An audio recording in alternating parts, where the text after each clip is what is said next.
That'll help. Need assistance. Enemy spotted. Lethal out.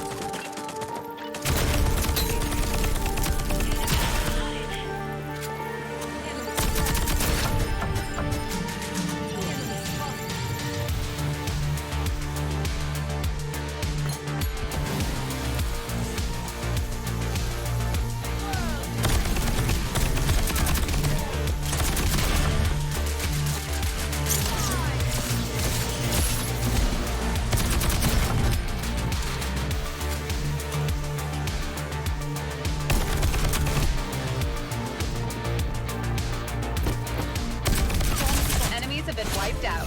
First round.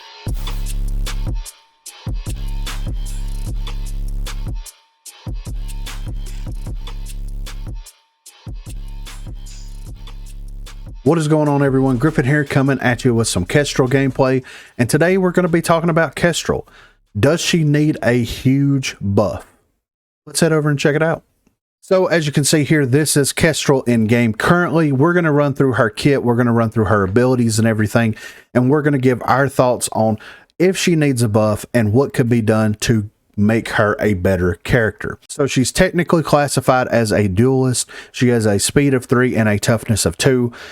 She does have a very powerful passive ability. If you're able to down people, that is a huge contributing factor to the rest of her kit. And then also her ability, Halo Drones, did get a little bit of a change whenever they did the last season update, whenever Juke was introduced in the... No, it was actually before that, I think. But they did change her ability up just a little bit on how it's cast. But fundamentally, it does the same thing. It sends out like 5 drones. They explode. There's an AoE effect, and it does damage. She has access to, of course, assault rifles and submachine guns. She also has the P12K, which is one of the best pistols in the game, the Kukri, adrenaline shot, and the bounce grenade, and then perks. This is where I think that she really falls flat, in my opinion. So right now, her legendary perks are Shredder Rounds and Gadgeteer. Her epic perks are Energized, Quick Hands, and Stalker, and then her rare perks are Life Drain, Evade, and Blaster. So let's talk about what we could do to make Kestrel a better character. So I think her having access to submachine guns and assault rifles is okay. I think that that's perfectly fine. The bounce grenade with her makes sense. And then also the stim or the adrenaline shot is perfectly fine as well. I think that that is a good combo for a character like this. Now, what made Kestrel just excel in previous seasons of Rogue Company whenever she was released was the fact that she had access to padded steps. Padded steps got taken away from several characters, got added to a couple of new characters, but that is what made her this force to be reckoned with, because she could easily maneuver around the map, especially in demolition and in ranked, and get the drop on people and use her ability and her weapons and gadgets to her advantage in those situations. She doesn't have access to padded steps anymore, and since she doesn't have access to padded steps, it feels like she really doesn't fit into a niche when there's other characters that are better duelist than she is. So I think her perks is really where the inconsistencies lie, in my opinion. Legendary Shredder Rounds and Legendary Gadgeteer. Gadgeteer, for someone that plays demolition primarily like myself, just doesn't seem like a perk that's really going to be worth taking. It will have some value whenever you're running it with the non-lethal grenades such as the stim shot, but in this case, the benefit that you're gaining from getting Gadgeteer is going to be minimal at best. It's good to buy the stem shot, but I do think that the stem shot doesn't really supplement the fact that Gadgeteer exists and needs to be added to that character when you're playing them in game. Shredder Rounds. So Shredder Rounds, they did a little bit of a tweak to Shredder Rounds where it not only does damage, increased damage to like deployables, so anvil shield, drones, anything like that that's thrown out, it does more damage to that. Also now it does more damage to armored targets. She's the only character that I'm aware of that has access to legendary Shredder Rounds. Now, let's look at a character if we're doing a 1v1 situation between a Kestrel and an Anvil. And an Anvil has a toughness of 5, has 75 armor, which puts his total HP up to 175, and then also has access to bulletproof. if you are a smart player, then you don't really have any need for shredder rounds because you are unable to repair your armor in game. So if you do enough poke damage to someone, then you can absolutely chisel away at that armor and even that playing field out. So shredder rounds, in theory, is good that they put that armor damage in there to make it a viable perk, because doing more damage to deployed things like anvil shields and stuff really doesn't matter all that much, to be honest. But with the armor, it makes it a little bit more viable, but it doesn't make it legendary tier viable. I really feel like if she's going to be considered a duelist, then I really think that they need to give her something like either legendary life drain or legendary bounce back. Now, I would opt out of giving her legendary life drain and opt in for giving her legendary bounce back, because bounce back and the stem shot more or less do the same thing, except the stem shot cleanse things like vi poison and things like that. So if you gave her access to that, then yes, would she really need access to the stem shot? And I would say yes, because the stem shot is something that is absolutely controllable. Now, I would completely get rid of shredder rounds for her, or I would move it down into the rare category, because you're not going to pick Kestrel for her ability to destroy armor faster. That's just not going to happen. That's not the reason to pick that character whenever you can team shoot someone, or you can do poke damage and whittle away at that armor anyway. I do think having Stalker at the epic level is perfectly fine, but it may make more sense to have Evade at an epic level as well. I do know Quick Hands makes sense, having the swap speed, the weapon swap speed, and reload while sprinting. That does make sense, and I think that that's okay to stay there. But Energized, her ability comes back after 75 seconds.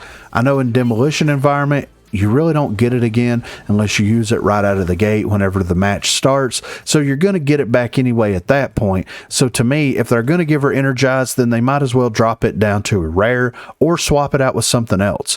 And Blaster's okay with her where it's at as a rare.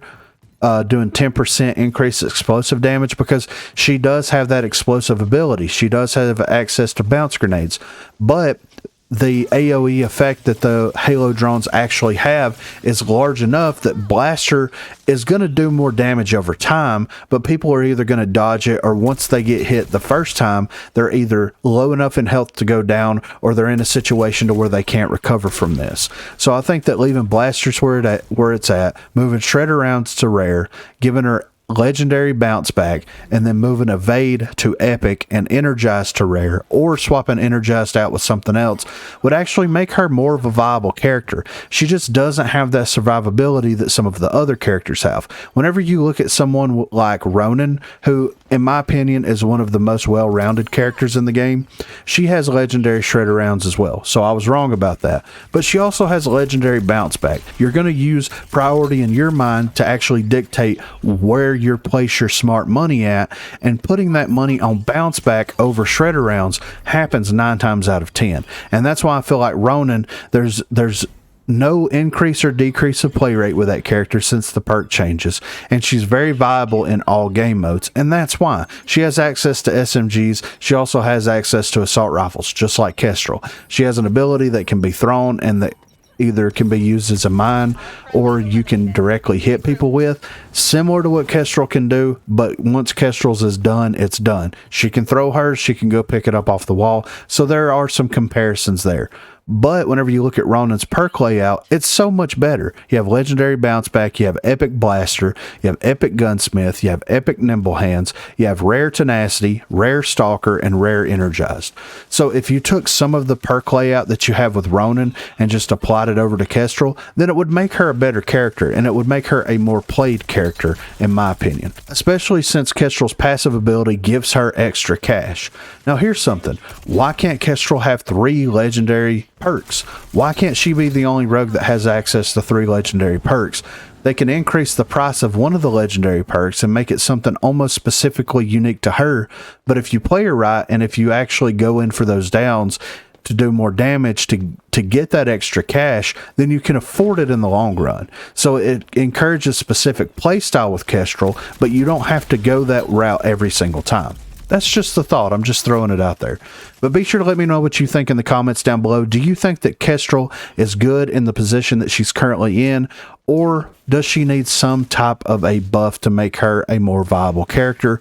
And if you feel like she needs a buff, then what would you do to buff her?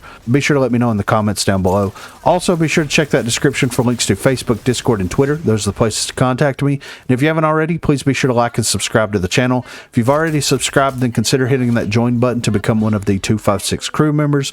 And then lastly, on Thursdays from 8 until 11 p.m. Central Time and Sundays from 10 a.m. until we get tired, I will be streaming here on YouTube. So if you're interested and available, please feel free to stop by and say hello there. Thanks for watching, guys. Garbo's like, and they fucking just leave. Yeah. Like, he spit on us.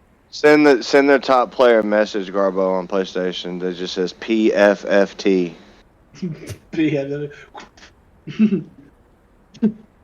I wish you could send messages on here. I mean, we could. Like, I could message any I know of those y'all dudes. can, but like, they're so afraid to add that because they know motherfucker people like Griffin will be typing up an essay like, you motherfucker, fuck you, you piece of shit. They read some of fucking Griffin's transcripts from fucking Paladins. We can't put it. They're And like, it's like, but every game has that.